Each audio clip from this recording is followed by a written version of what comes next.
Some say the Earth is the water planet. A human body is 60% water. 1 billion tons of radioactive waste is produced each year in the USA alone. The projected cost to clean up the accumulated waste is now $500 billion and rising. It goes into nuclear storage sites, injection wells, municipal landfills, wastewater treatment facilities, or it is simply dumped where no one is looking. Disposing of the problem by moving it from one place to another does not remove the radioactivity. So radioactive waste leaches into the groundwater and ends up in our rivers,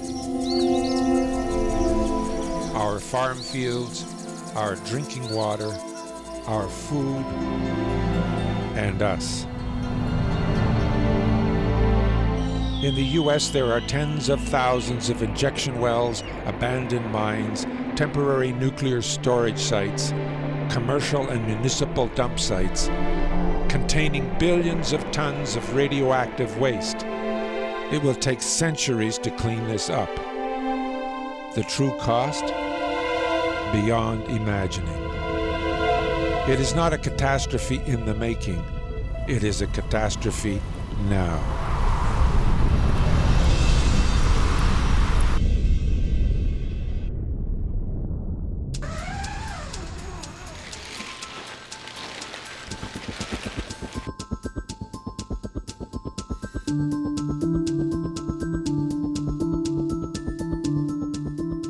First, we prepare the chemistry, the formula that will go into the reactor.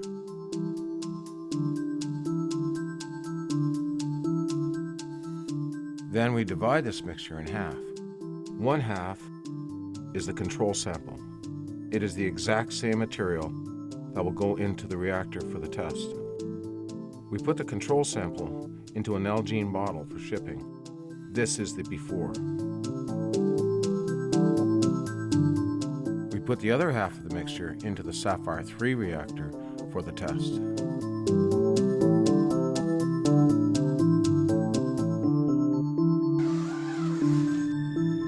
We run the test. When the test is completed, we move everything in the reactor chamber to another Nalgene bottle. This is the process sample.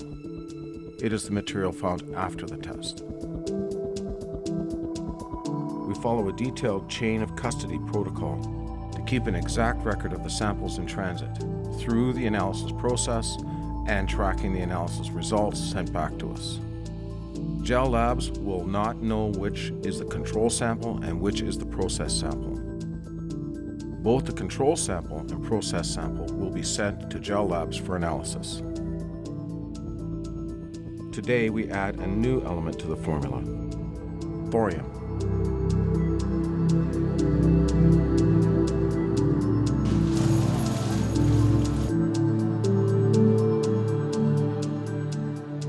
This time, the reaction is different from all our previous tests.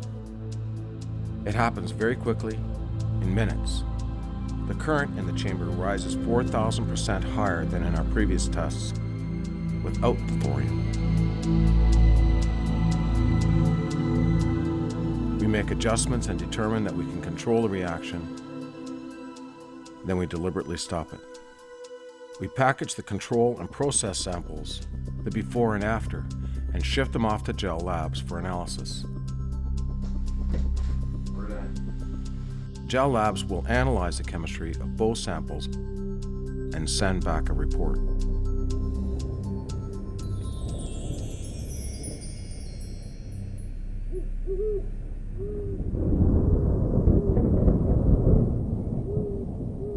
Our target market has been validated, and our business plan is solid. The oil well in North Dakota is ready to send the first produced water samples with T-norm, and the drawings for the SAFIRE 3 apparatus are complete.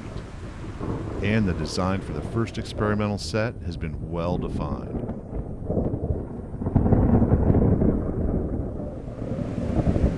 now we have a clear path forward. So when are we going to start cutting metal?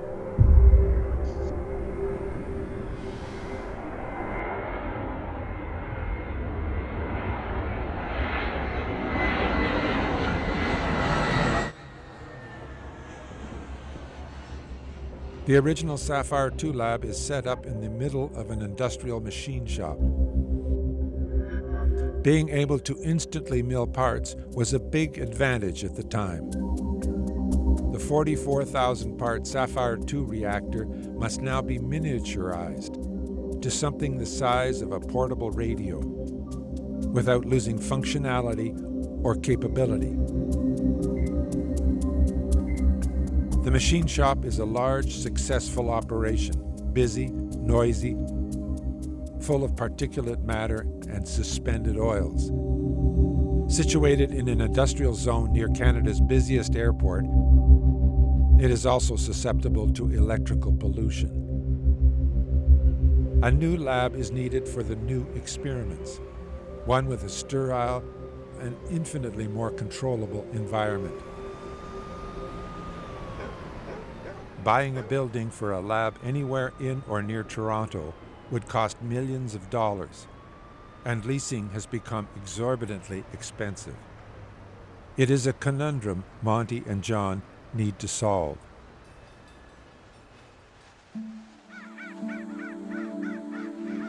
John comes up with a solution. Searching online, he discovers 2 new prefabricated buildings built in Ontario, which can be purchased for pennies on the dollar. All that is needed is a place to erect them. Monty and Tracy live on a 100-acre property, mostly forest. John, Monty, and Tracy make a decision.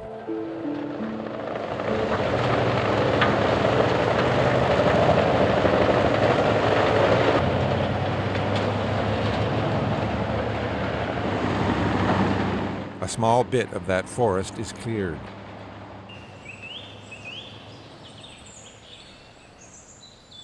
The prefabricated building materials are delivered.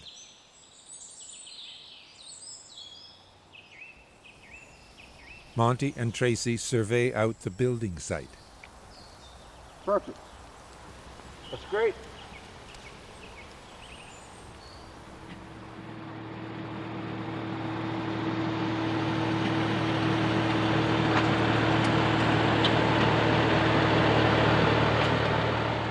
Monty does the preliminary grading of the ground himself.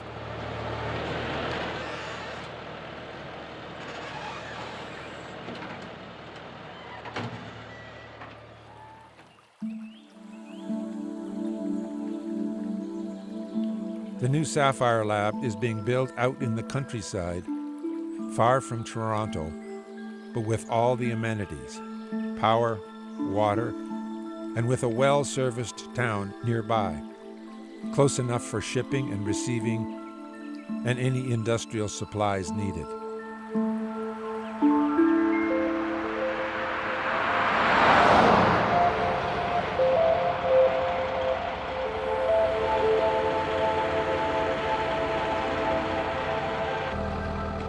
Monty brings in help to construct the building pads and install the initial plumbing.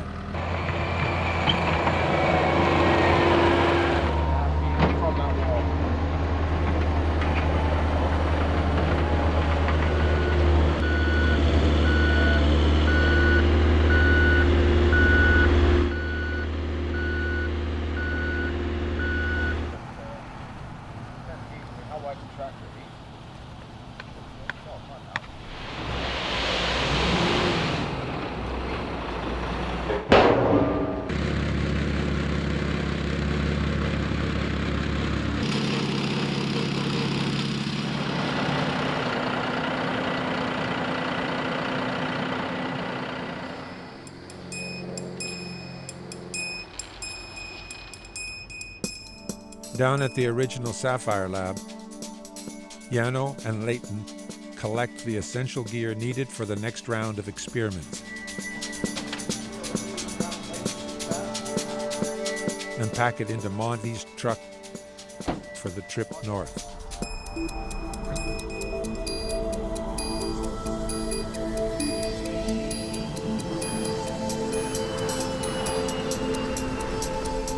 In the near future, the entire SAFIRE lab will be moved north,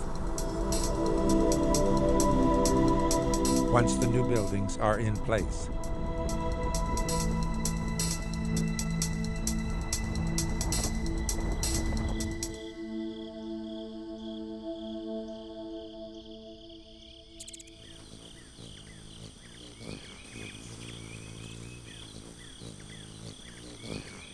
Okay, we've got power. Let's just say the black wire. But for the next round of experiments, the team decides not to wait for the new buildings to be up.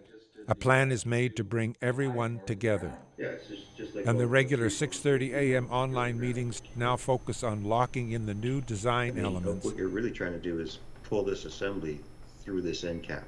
But, something like this end that we just... and ordering the equipment that will be needed for the experiments. Fire it up. See if you can get actual hole in there. In the cap.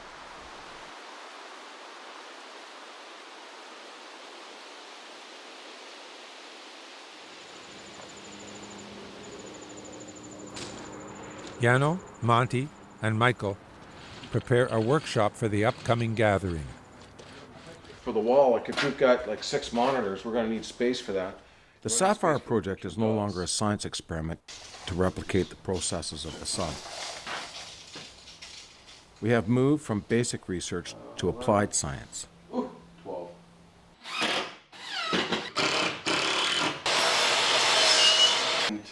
SAFIRE is now a commercial enterprise, working with the nucleus of the atom to develop a specific technology for a specific market. This is good. 9 1/4. To this end, we're miniaturizing the original SAFIRE 2 reactor. We do not need big, and we don't need the new buildings to be completed before we begin the next round of experiments. The team is ready to cut metal, so we cut metal.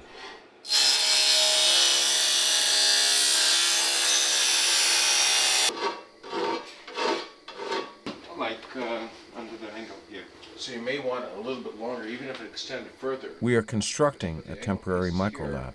And here, though seemingly simplified and stripped down, this temporary lab is actually expanding the functionality and capability of the original SAFIRE 2 lab.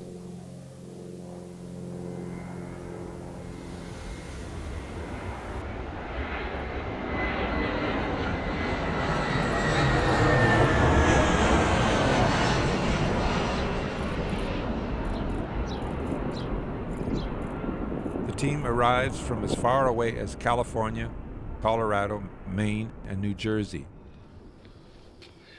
and from the exotic hinterlands of Ontario and Quebec. Hey, John. It's been almost 3 years of working together at a great distance, virtually, through a computer screen. They're great. And Emily's doing kickboxing too, so she's tearing it up. Yeah. Wow. Receptive. I talked to him in November, and I knew. Today they are together in the flesh, some meeting for the first time. Don't worry about the how. Let the how unfold. A change.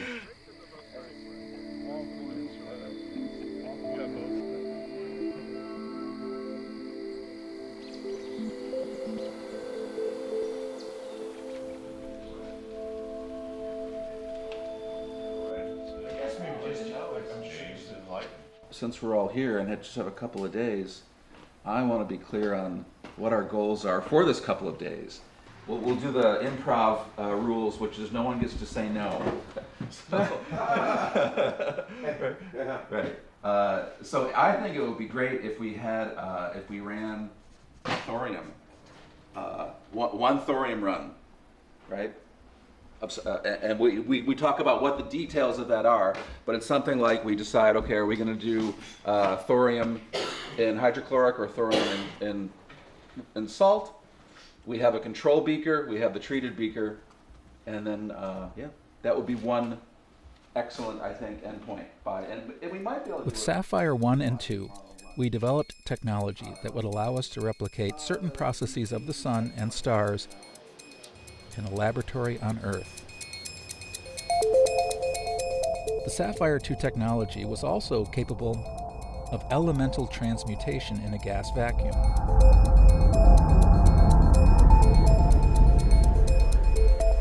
The new SAFIRE 3 reactor is designed to change the nucleus of the atom to produce elemental transmutation in a liquid.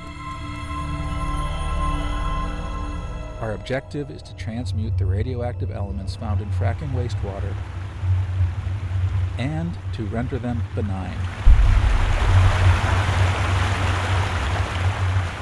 So DI water is always going to be in there. Theoretically, then we just add our thorium. There are countless models for the structure and functioning of the atom.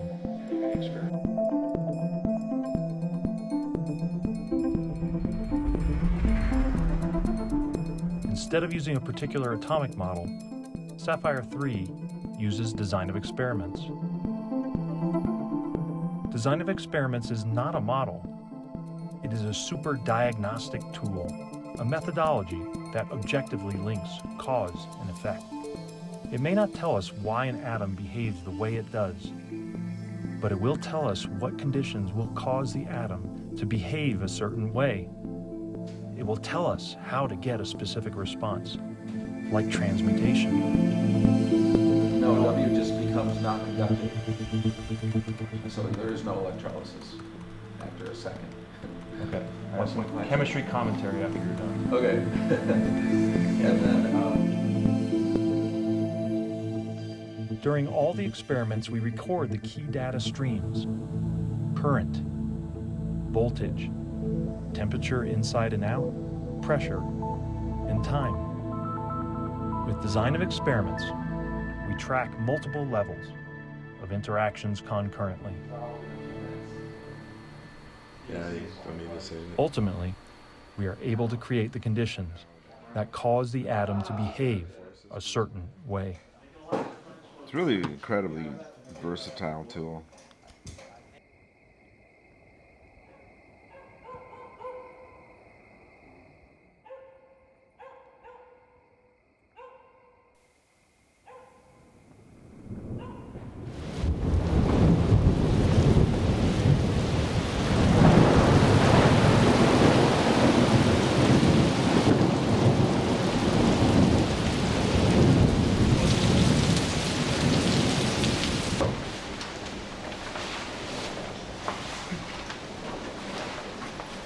because this is super important. We got to test our chamber design. We have to do what we just said. And then this other thing about the metal testing, like we may find, you know, I don't know, for whatever reason, that we prefer nickel and copper, right? So we don't know that yet, and it'd be good to have the beakers running to just know how these metals behave under. So just knowledge. Yeah. So if we want 0.002 molar, and we have 1 molar concentrated, and we have and we have 0.2 liters, and we have 1 molar concentrated sulfur. That's how we record. So it's just recording now. With SAFIRE 1 and 2, we are working in a gas environment to transmute elements. Radioactive fracking wastewater is a liquid environment. Now it's going. In our first experiments with SAFIRE 3, we're able to transform the liquid to a vapor, then a gas. 6.2. Drop back down. Now we can apply the processes we already know from SAFIRE 1 and 2. Let it go for 10 minutes in DI water, or did you just really just care about the resistance? I wanted to see a delta between the two. Now we put the solution in. Okay. And then and check that. These tests help us determine the changes required to make the new SAFIRE 3 reactor functional, efficient, and safe.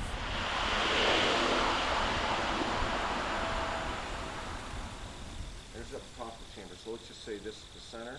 The solution was running 50%, so we had to figure out how much material we have to, like how much solution we put in there, number one. And I think we should tailor the beaker chemistry to what's available in the chamber. You have to run it for 10 minutes. It will not just be the chemicals, the gases, or liquids we put into the reactor, The materials the reactor is made of are part of the chemistry of the process.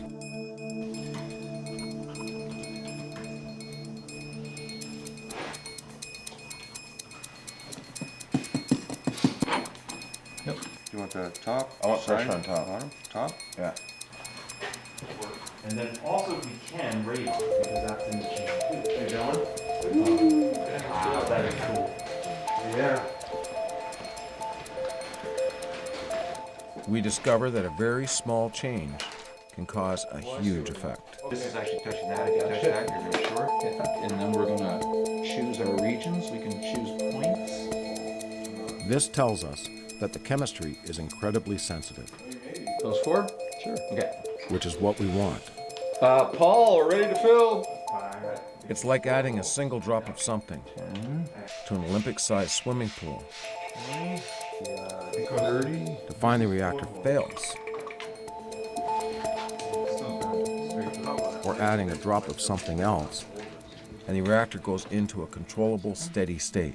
All right, ready, set. How's the camera look? Camera should look good. This is history in the making, boys. There you go. Let me get the towel.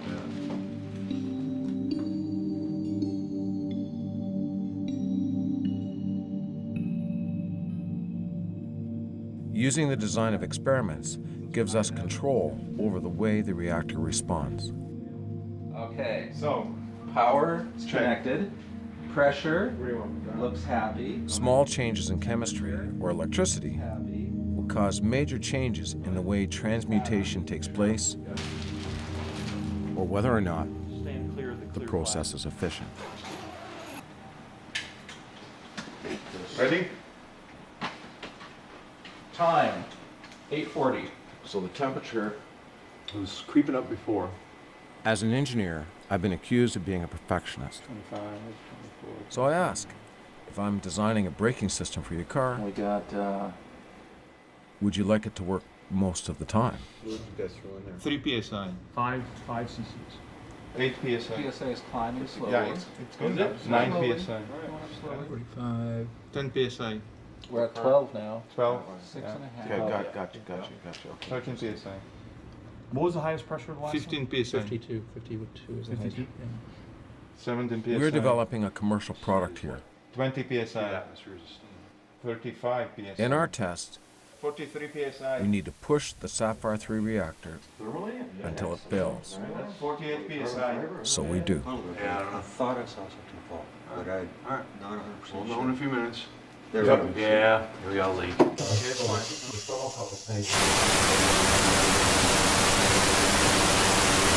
Okay. Shut it down. Yep. Shutting down. Yep.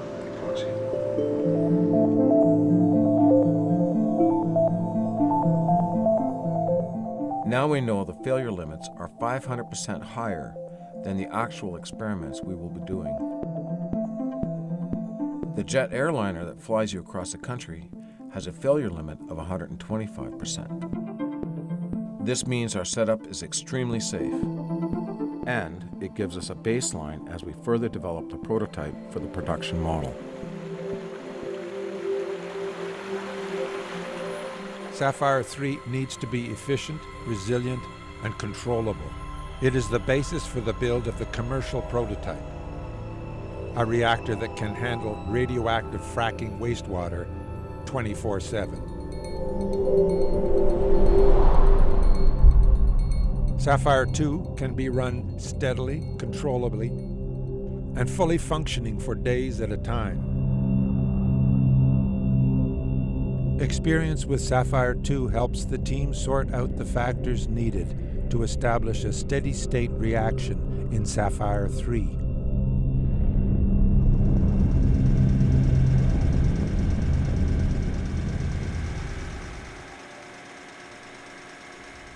SAFIRE 1 and SAFIRE 2 were designed and built under the umbrella of basic research.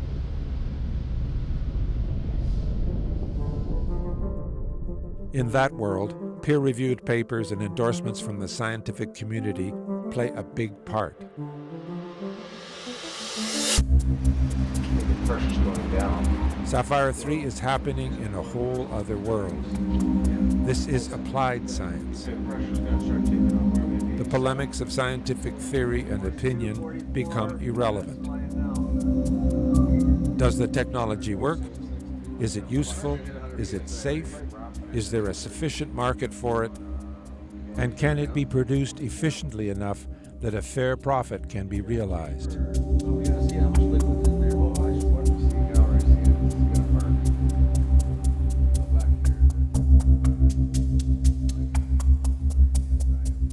It's just beautiful, this successful test. Awesome.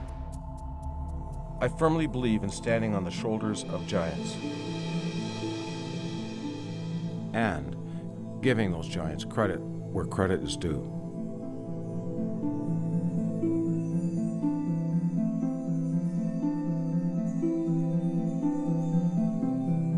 We've never seen anything like this. The work of a long list of scientists going back hundreds of years has informed the design and build of the SAFIRE 1 and 2 reactors. With SAFIRE 1 and 2, we discovered the primary factors needed to obtain specific results.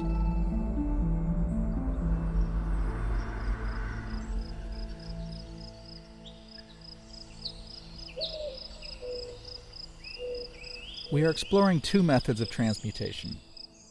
The first is to accelerate the radioactive decay. A radioactive element is unstable.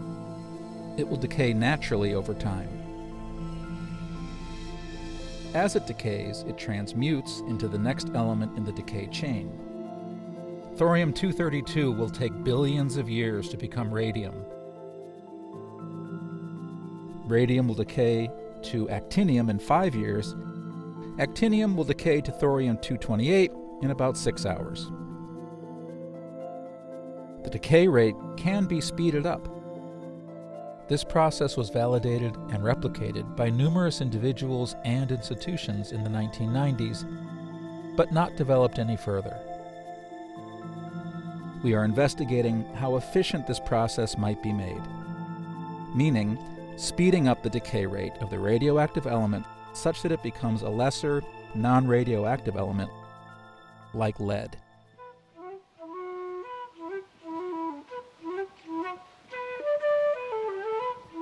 And finding a way to make the process efficient enough to commercialize.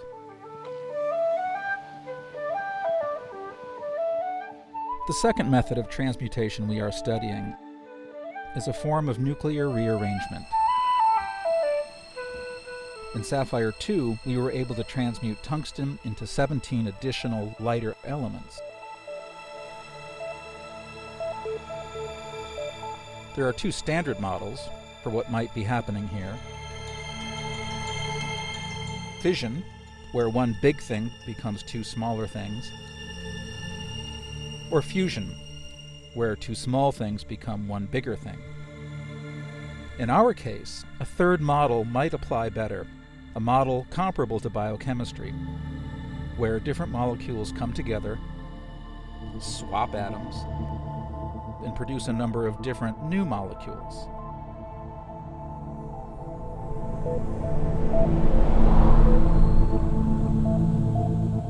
We think the SAFIRE process might not be fission or fusion, but instead a third model. For now, we are calling it nuclear rearrangements. Right, and so what we do is we run the tests again with peak, same as we just did now, and we work out whatever protocol or procedures, and I would like to have you do this.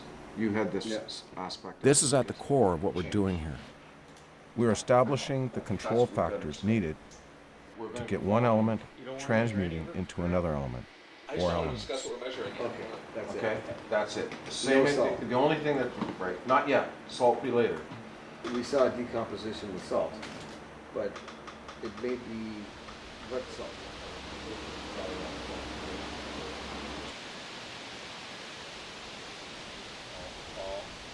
Some stuff to start thinking about, and then this is an answer to Michael about metals and testing and limits. especially around the salts and the chlorides. And the suggestions come from TNOR operators. Yep. So this came from Rad Pros. They said, hey, this is common things that they pull.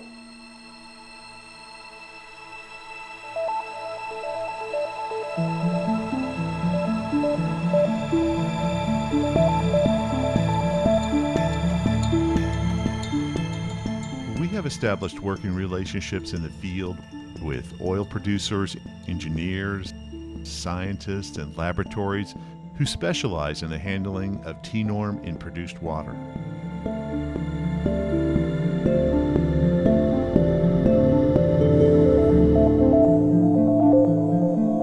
Our partners at RadPro and Gel Labs have helped the team establish radiation safety protocols. And we have received and positively tested produced water samples from wells in North Dakota that have very high levels of T-norm, specifically radium-226. Okay, gross alpha, should I just put that in there? The new SAFIRE 3 chamber has passed all our variance and failure mode testing. However, when they analyze and tell us how much thorium is in there, the way they might do it is by doing what I just said anyway, in order to tell us the thorium, in which case they'll... 149 terbium, 211 AT. Yeah. Astatine. Astatine. Yes. 212 bismuth. Bismuth right here, yes. 223 radium, and 224 and 225. They do not mention. Being able to change the nucleus of the atom opens the door wide to possibilities. Those are all radionuclides for the alpha-emitting isotope nanomedicine market. Yeah. Wow. So I'm just saying, we unlock this. We're looking at unlocking the base key that would provide us access to the entire family medical use. Right. There's a lot of heavy things that should not exist above the surface of the world. They are meant for down there. They are not meant for up here. And we take them. I'm just trying to point to one.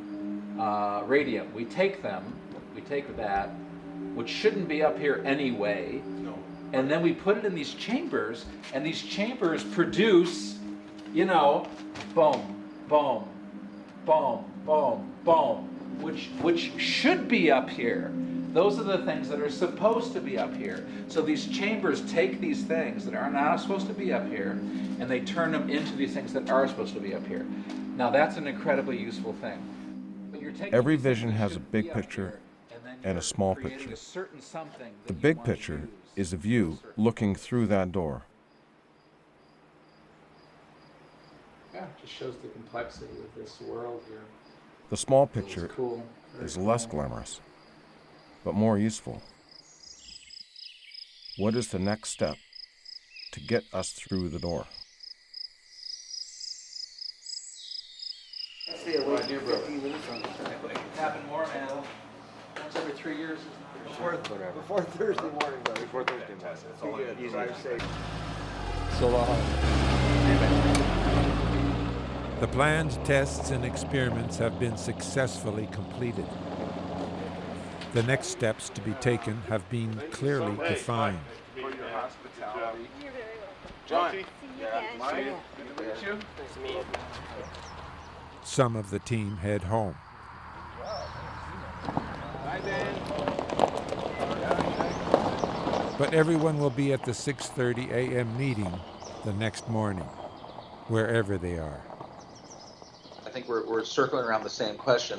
We want to see a steady state, and then another way is what I said, which is just put it at 20 volts and let it run for half an hour to see how it behaves. It is going up. That's very, very, very slow. If there's a 30-degree delta between the internal temperature and this, then it should start to climb, I would think. 15 now. Monty and Yano continue with daily tests and experiments. They are able to reproduce experiments accurately again and again. I think pressure gauge is starting to move. Which is absolutely essential for the upcoming work. I was looking at the slope there. The slope of the current is starting to... Oh, I see radiant here. Yeah. Yes, it is, yes. So you see the same behavior here. The cool thing is we have 2 tests, and I would say the behavior is very, very consistent. Ways are found to make the new SAFIRE 3 reactor more efficient. Monty designs new parts. Some of these parts would be extremely difficult and expensive to make with traditional machining or casting. Looks very nice. Very nice. Okay, you were saying last night it's going to have trouble printing this piece? Only the flat part there where it's here. Yep. Jason builds them with a 3D printer in a few hours and ships them overnight to the lab. I need it open at the bottom here so I can use the hose clamp.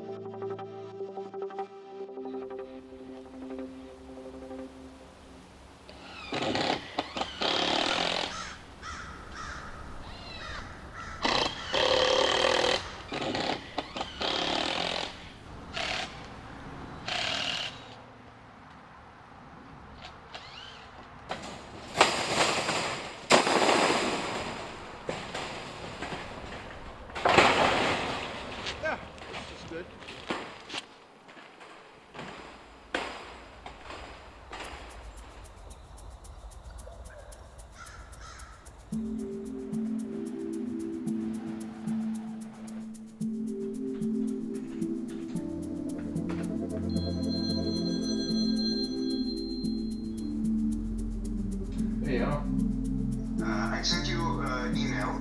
I just got it. Give me a second. Okay. Good start. Good start. Each step here, which one has S-norm? Okay, I can make a different color. Procedures and protocols are established for handling, shipping, analyzing, and safely discarding the fracking wastewater medium. Okay, so I'll add a different color for places where we have contaminated parts. Okay. Okay. Monty designs new lab equipment to make the procedures more concrete, locked in place, and easier to follow.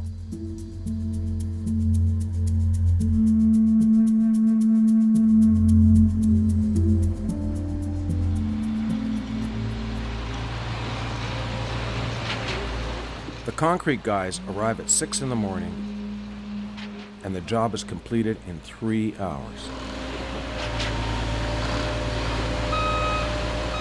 They have refined their process to a remarkable efficiency.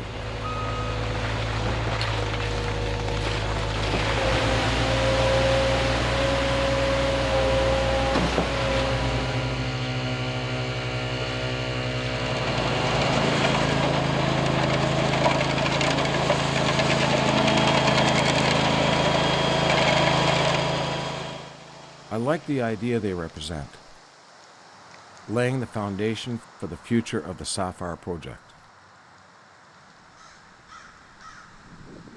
So what I did is I just took out the walls, dividers and things, but that'll give you an indication on the space. There's SAFIRE 2. This area here is for doing the micro testing. Can you drop in the walls easily? Is it a click of a button? I want to see the walls. Okay, give me a second. There you go. Cool. Love it. So this is great because we can put all our equipment in here. We can put an ICP mass spec, EDAX, SEM. This is 3 times as much space that we had down in the lab in DMI. The door between the buildings, where it's going to be located. Where's my office going to be? Down the road, if we need it, we can put in a I-beam track that you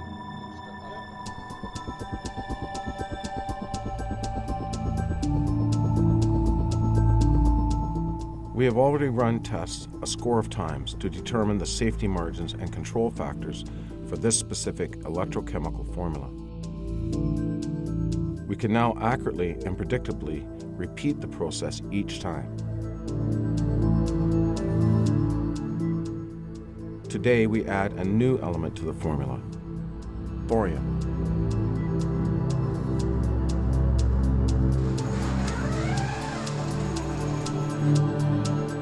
This time, the reaction is different from all our previous tests.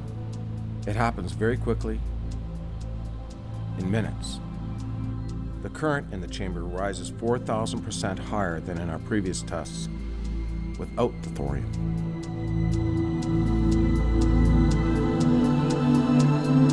make adjustments and determine that we can control the reaction, then we deliberately stop it. We package the control and process samples, the before and after, and ship them off to gel labs for analysis.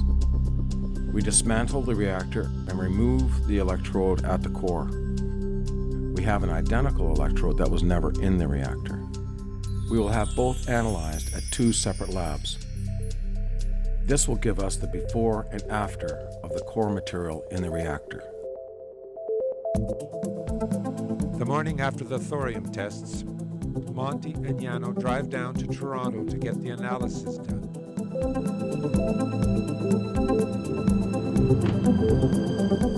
Hathaway Research International is a research and development lab with clients from all over the world.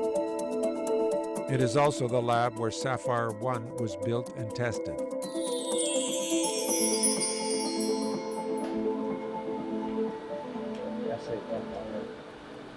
Monty and Hathaway's Shun Kao use scanning electron microscopy to create extremely close high-resolution images of both samples.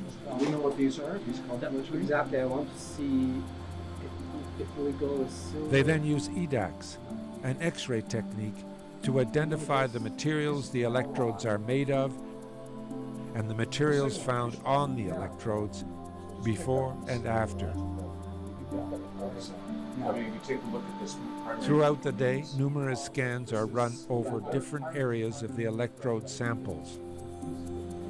Oh, I see. Okay. These are spots. So we're going to save this one. We're going to keep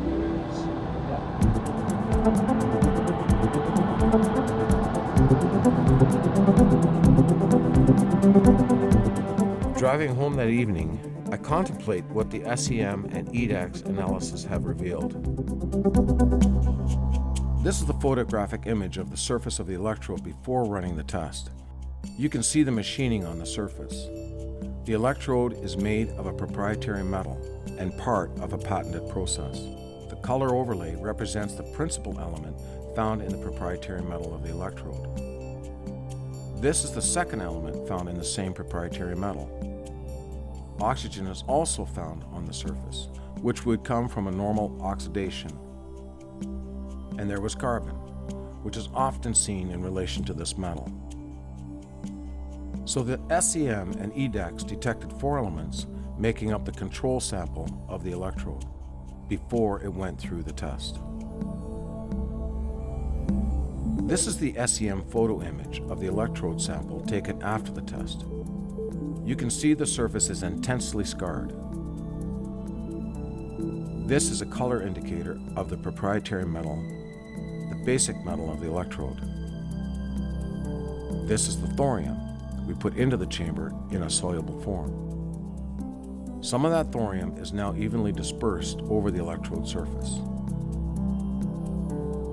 This is nickel. Nickel was not present before the test. Minute amounts of iron were present on the electrode before the test, and there is a substantial increase in the quantity of iron after the test.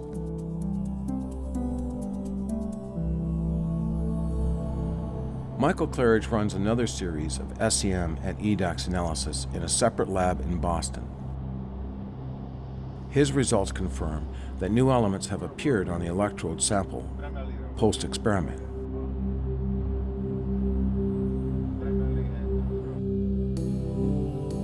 The homogeneous distribution of all these new elements on the surface of the electrode after the test is characteristic of an ionizing plasma.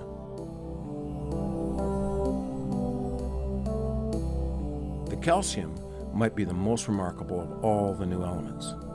There is no calcium in any material being used in the system, and none present in the prepared samples. Yet it appears everywhere after the test. Often, when we see calcium in these tests, we also see titanium. The SEM and EDAX analysis revealed 10 new elements on the electrode after the test.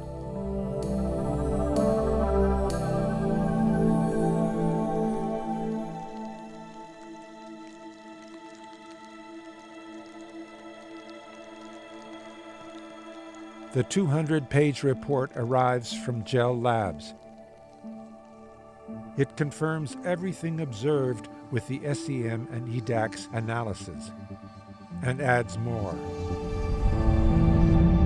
These are the 4 elements found in the control sample of the mixture before the test.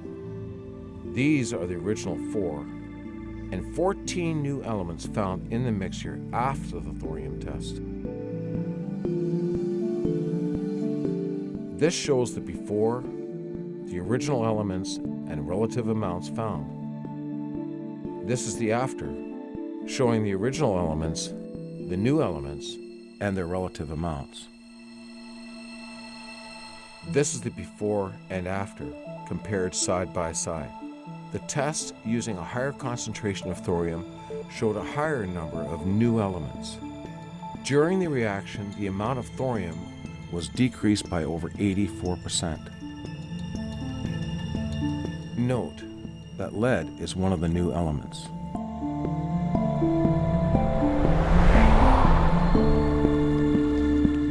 It takes thorium over 14 billion years to decay to radium.